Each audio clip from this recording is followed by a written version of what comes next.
Greetings, friends. Uh, Today we'll be talking about something that hasn't been on the minds of many people of late, but it should be. Since the 1st of February this year, Myanmar has been suffering under a coup by the Myanmarese military. So far, according to reports, about 800 people have been killed by the military, thousands were arrested arbitrarily, and entire villages have been bombed. Goes without saying that people have been tortured and harassed like never before, and the country is in utter chaos, thanks to the greed of the military leaders. And in the midst of all this, a country like India, which, at least in the minds of many people outside, should stand for democracy and freedom, and in fact, for a time it did stand beside the people in Burma who were struggling for a democratic government against the military rule back in the 1980s. India has been investing heavily in Myanmar, trading extensively with Myanmar. And in a sense, our money has actually legitimized and empowered the military. Interesting news came out quite recently. This is from the news website Quint.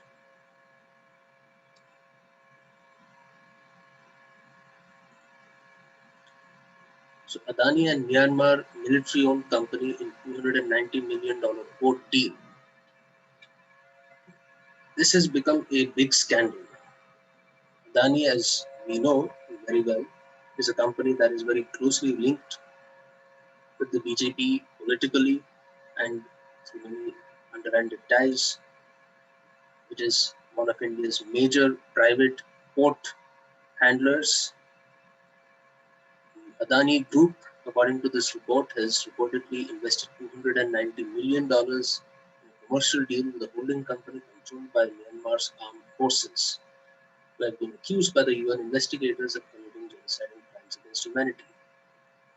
And one of the responses to Adani's dealings with the Myanmar military has been that the company has been delisted from S&P stock index, and the Norwegian pension fund has decided to pull out its investment. The pressure is there, but Adani is only one of 100 companies from India that are operating with a total investment of around 1.2 billion. Let's look at this report from Mint.com, LiveMint.com. There are about 100 Indian companies in Myanmar with investments over $1.2 billion. The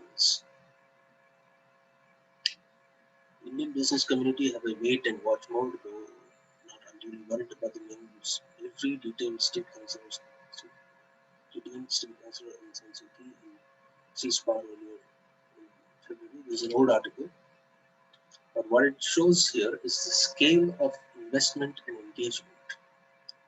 Let us be clear about one thing. India is, of course, not the only major economy that is investing in Myanmar. China far outshadows whatever India is investing there.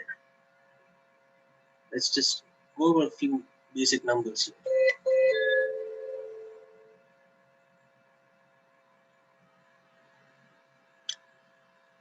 China has tightened its growth. This is from news18.com.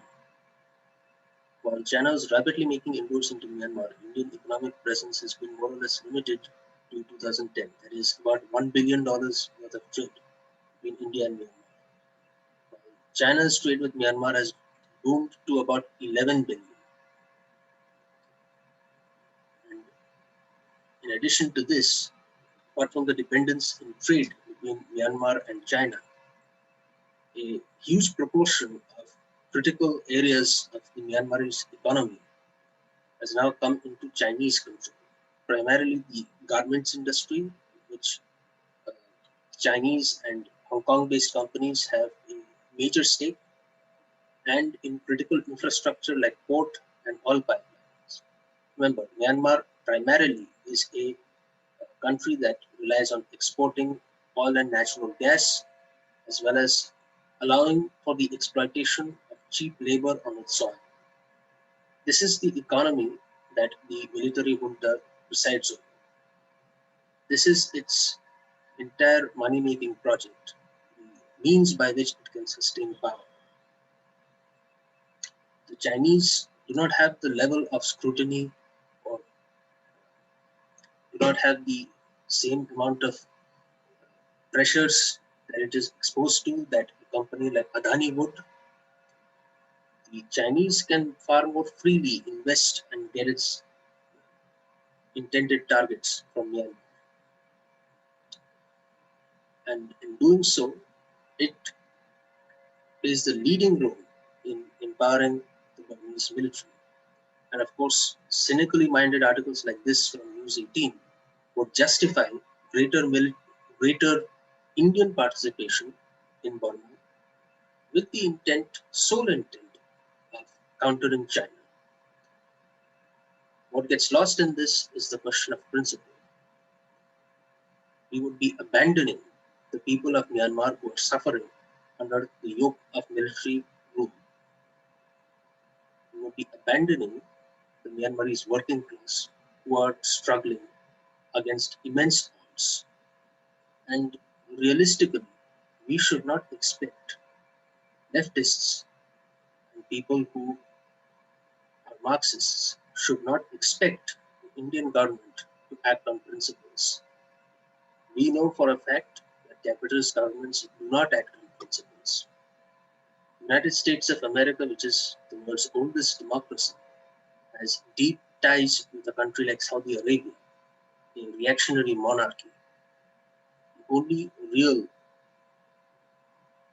the only real principle that the capitalist state has is profit at whatever cost, at whatever expense to life and livelihood. And naturally, they would put strategic interests and profit interests before human interests. However, what this means for the people of Myanmar and what this means, how do we contextualize the struggle? Chinese investments in Myanmar total $21 billion. Indian investments total about $1.7 billion. Let's say there are multiple investments which are routed through Hong Kong or Singapore. Added all of that together, Indian investments, Chinese investments, investments from Thailand, another major economic partner of Myanmar, which has also dealt freely with the junta, Japan, which has lent $9 billion of loan money to Myanmar.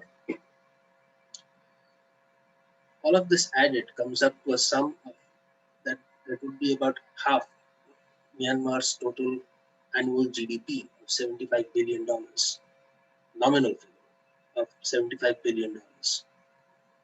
This is a country that is dependent on foreign capital, that whose economic basis is essentially to export raw materials, agricultural goods, and give it and open itself up for exploitation of cheap labor for the interests of foreign multinational corporations.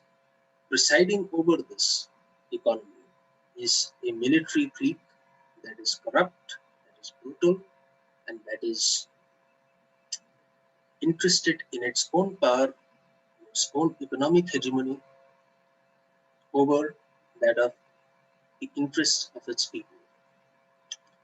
The struggle in Myanmar is not just a struggle for throwing out the junta so that tomorrow, say, another corrupt gang of liberals come in and perpetuate the same economy.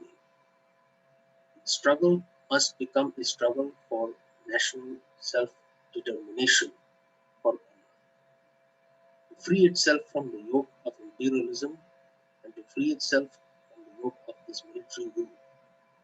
These two struggles are intrinsically linked, and equally linked is the struggle in India, China, Thailand, and all these other countries which are supporting the military rule in Burma, the struggle against their own capitalist class, which is investing in. These two struggles are linked, and it is imperative that the people of India, for their part, put their full unconditional support behind the struggle for democracy in international solidarity, and solidarity between the working class is key in this day and age. Well said.